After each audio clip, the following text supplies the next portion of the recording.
అందరికీ నమస్తే అండి. ఒక చిన్న మాట ఛానల్‌కి స్వాగతం. మన పురాణాలు మనం తెలుసుకోవడం ఎంతో అవసరం. మన పిల్లలకి కూడా చెప్పుకోవడం మన బాధ్యత. వీళ్ళు దేవుళ్ళు అని ఒక్క మాటతో చెప్పకుండా వాళ్ళు ధర్మాన్ని, ఈ లోకాన్ని ఎలా కాపాడారు, మనం ఏం నేర్చుకోవాలి అని అర్థమయ్యేలా చెప్పండి. శరభ ఎవరు?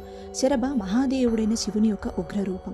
ఆయన నరసింహావతారాన్ని శాంతింపజేయడానికి ఈ రూపాన్ని ధరించాడు. కొన్ని పురాణాల్లో శరభుడు సింహం, పక్షి మరియు మానవ రూపాల సమ్మిళితమైన రూపంగా వర్ణించబడుతుంది. నరసింహ అవతారం మరియు ఉగ్ర స్వభావం.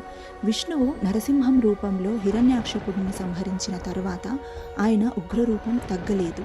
ఆయన క్రమంగా మరింత క్రూరతతో లోకాన్ని హింసించే స్థితికి చేరుకున్నాడు. దేవతలు నరసింహుడి ఉగ్రతను తగ్గించే మార్గం కోసం మహాదేవుడిని ప్రార్థించారు.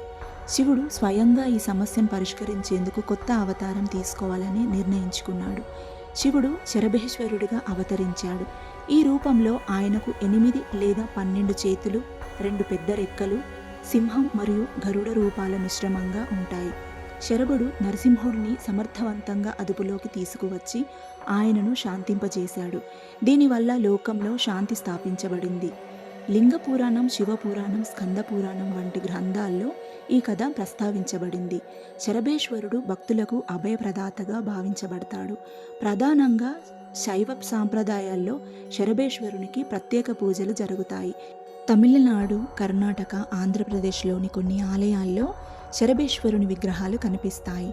ఆయన్ను ఉపాసించేవారు అనేక రకాల దోషాలు తొలగిపోవటానికి, దుష్టశక్తుల నుంచి రక్షణ పొందటానికి ప్రార్థిస్తారు. శరభేశ్వరుడికి బీజాక్షర మంత్రం.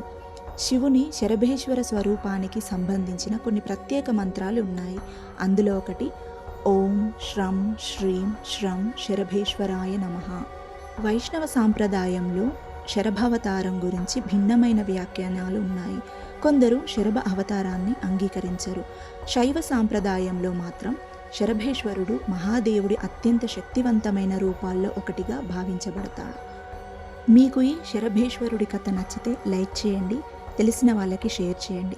మరిన్ని గొప్ప కథలతో మీ ముందుకి రావాలంటే మన ఛానల్ని సబ్స్క్రైబ్ చేసుకోండి.